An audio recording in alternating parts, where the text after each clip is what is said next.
Bonjour les amis, j'espère que vous allez bien. Alors, il y a un abonné qui a réagi à ma vidéo où je disais aux alligators, je conseillais aux alligators de ne pas trop mettre du temps chez leurs hébergeurs. Vous quittez l'Afrique, vous arrivez chez quelqu'un ici aux États-Unis et la personne, par bonne volonté, décide de vous héberger chez elle.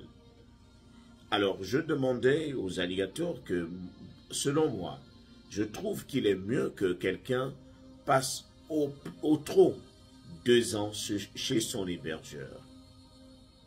Parce que y passer aussi trop de temps, cela ne va pas faire en sorte que vous grandissiez. Ça ne va pas faire en sorte que vous arriviez à vous adapter. Parce que c'est la difficulté qui fait en sorte que la personne, que l'on s'expose à la connaissance. Ce sont les difficultés qui nous poussent à réfléchir, à trouver les moyens, à fouiller, à faire des recherches. Ce sont des difficultés. Par contre, lorsque vous décidez d'aller vivre chez quelqu'un pendant longtemps, vous n'allez pas savoir comment payer les factures. Quelle est la formule qu'on utilise pour payer les factures? Où paye-t-on les factures? Comment faire un money order? Comment aller...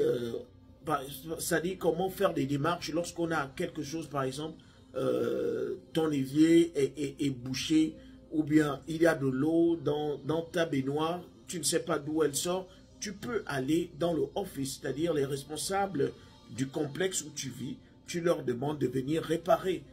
C'est la difficulté qui met des gens face à la connaissance. Par contre, lorsque vous vivez chez quelqu'un, la personne fait tout puisqu'elle a l'habitude. Elle fait tout, vous n'allez pas connaître exactement comment ça se passe, comment gérer les choses. Alors la personne est allée, a poursuivi et allée un peu plus loin en me disant, mais général, comment, si vous me demandez de passer 2 ans chez un ami, et qu'après les 2 ans, je suis censé partir à mon compte, combien j'aurais amassé pour aller vivre à mon propre compte? N'est-ce pas un risque d'aller vivre à mon compte alors que je n'ai pas assez d'argent? Je dis non. C'est une fausse inquiétude. Lorsque vous venez et que vous venez rester chez quelqu'un, si vous décidez de vous accorder 2 ans pour rester chez la personne, ne me dites pas que l'argent que vous allez gagner en 2 ans, vous allez le dilapider. C'est vous qui avez le projet de partir de là après 2 ans. Donc, vous mettez de l'argent de côté. Lorsque vous restez chez quelqu'un et que vous ne payez pas le loyer, c'est le loyer qui vous prend trop d'argent ici. Mais imaginez vous restez chez votre frère, il vous nourrit, il vous héberge. Toi, tu pars travailler. Le peu d'argent que tu as, tu vas faire quoi avec? Tu vis chez lui. Tu es censé épargner. Si tu gagnes 450 $ par semaine, alors, tu prends peut-être 200 $, tu mets dans la caisse, dans ta propre caisse. Les autres 200 $, les 250 $ qui restent, tu prends par exemple 50 $, tu donnes à la personne qui t'a hébergé. Les 200 $ là, c'est pour que toi-même tu achètes ce qui t'intéresse ou bien que tu envoies en Afrique ou ailleurs, je ne sais pas. Mais au moins tu as déjà les 200 $ qui sont calés quelque part.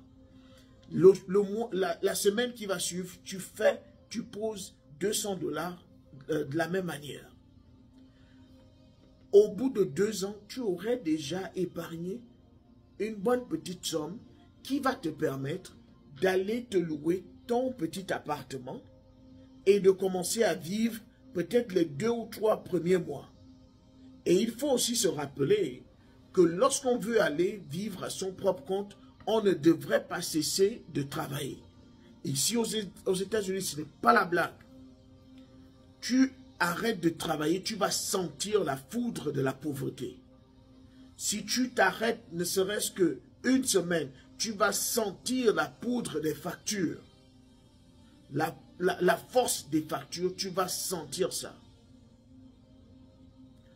Donc, on doit déjà être en perpétuel mouvement.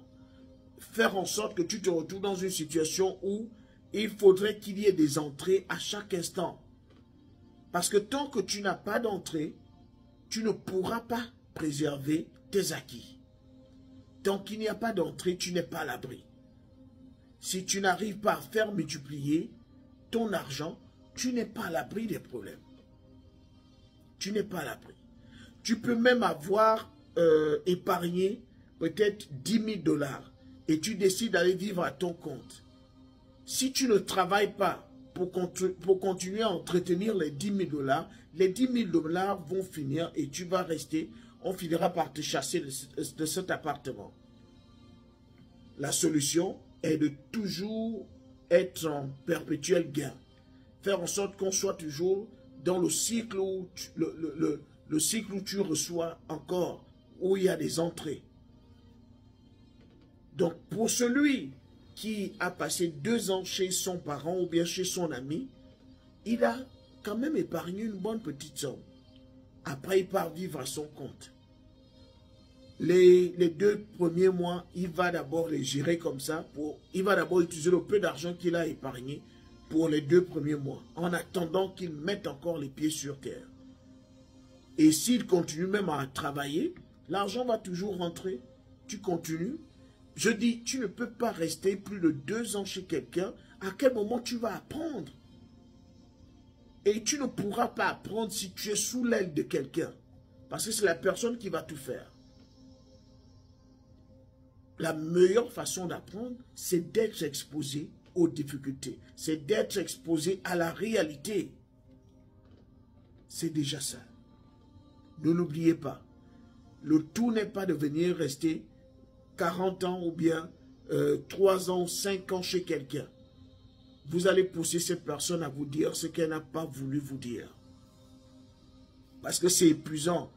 Si vous allez vous rentrer dans la famille où il y a l'homme, il y a la femme, il y a les enfants, ils vont s'étouffer de votre présence. Ils finiront par s'étouffer et vous le dire d'une manière ou d'une autre. Donc, pour être un peu plus sage, lorsque vous-même vous quittez votre pays, tu te dis, faudrait que je passe autrement 2 ans là-bas. Je dois essayer de me battre pour avoir la possibilité d'aller à mon propre compte. Comme ça, soit c'est moi qui pars leur rendre visite, soit ce sont eux qui viendront me rendre visite. Ne l'oubliez pas. C'est le combat.